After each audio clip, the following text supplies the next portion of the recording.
Barack Obama has hit the campaign trail in Philadelphia to support Joe Biden. The former president could be a key asset for the Democratic nominee to clinch crucial swing states.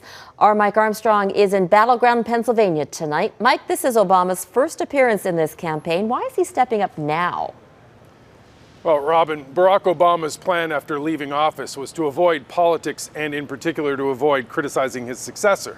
Well, plans change. Well, Obama has taken part in campaign videos and TV ads with his former vice president, but tonight's rally in Philadelphia will be his first in-person event. He released a video last evening in advance. In times as polarized as these, your vote doesn't just matter. It matters more than ever before. The Biden campaign strategy is to use Obama to hit battleground states where early voting is already underway. Even a small bump for Biden could make a difference in some states. Here in Pennsylvania, a state with more than 6 million votes in 2016, Donald Trump won by less than 1%. Well, Trump was in Erie, Pennsylvania Tuesday night. It was at times unconventional. Trump telling the crowd he's only behind in the polls because of COVID-19. Before the plague came in, I had it made. I wasn't coming to Erie. I mean, I have to be honest. There's no way I was coming. I didn't have to. I would have called you and said, hey, Erie, if you have a chance, get out. But we had this thing won. Now, Trump also went after Biden's roots in Pennsylvania. Biden grew up in the state, but Trump says he left when he was young and isn't really from Pennsylvania. Robin, as it turns out, we have a look at Biden's roots in this state. We visited his boyhood home in Scranton this week. That story's up later in the show. All right, thanks for that, Mike. Mike Armstrong in Pennsylvania. That could be a factor in the outcome of the U.S. presidential election. In 2016, Donald Trump won Pennsylvania's 20 electoral college votes in a narrow victory that paved his way to the White House. But his rival, Joe Biden, grew up there. And as Mike Armstrong explains, the Democrat is determined to win his home state. It's not on any tourism websites, but this home may be someday. The reason people stop for pictures is that the wood-slatted house on Scranton's Washington Avenue was the boyhood home of a man who may be the next president, Joe Biden. Hey, buddy, how are you? Biden hasn't forgotten this home. He dropped by on the campaign trail this summer. Time for a few questions?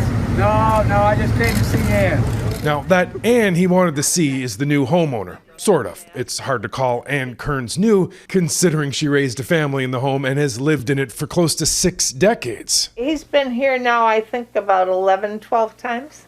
Kearns has documented some of those trips, including the first one. Biden brought his 91-year-old mother. In 2016, he popped by with journalists in tow and then presidential candidate Hillary Clinton. Hi! How are you? This is Ann. The goal of that visit was to help Clinton in central Pennsylvania. It didn't work. Donald Trump's victory in this state in 2016 by the slimmest of margins was thanks to votes he picked up in rural and blue-collar communities. This time around, Joe Biden's playing up his blue-collar roots just about every chance he gets. I view this campaign, as I've said before, and I'll say it again, between Scranton and Park Avenue. Biden only lived in Scranton until he was 10. His family moved away in 1953 as part of a massive exodus when the steel mills closed. I like the guy. Now, it's not hard to find Scrantonians who are proud of Biden, but there are those who say he's trying to take advantage of shallow roots. I knew Joe when we were kids. Did you really? Yeah, at the Greenridge Pizza, we went in there for pizza. But Joe left, and Joe never came back.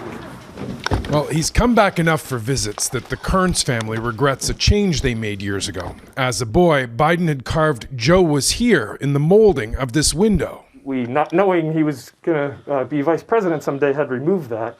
So when he was here, we said, we'd love it if you re-signed the old home. So that was where Joe signed.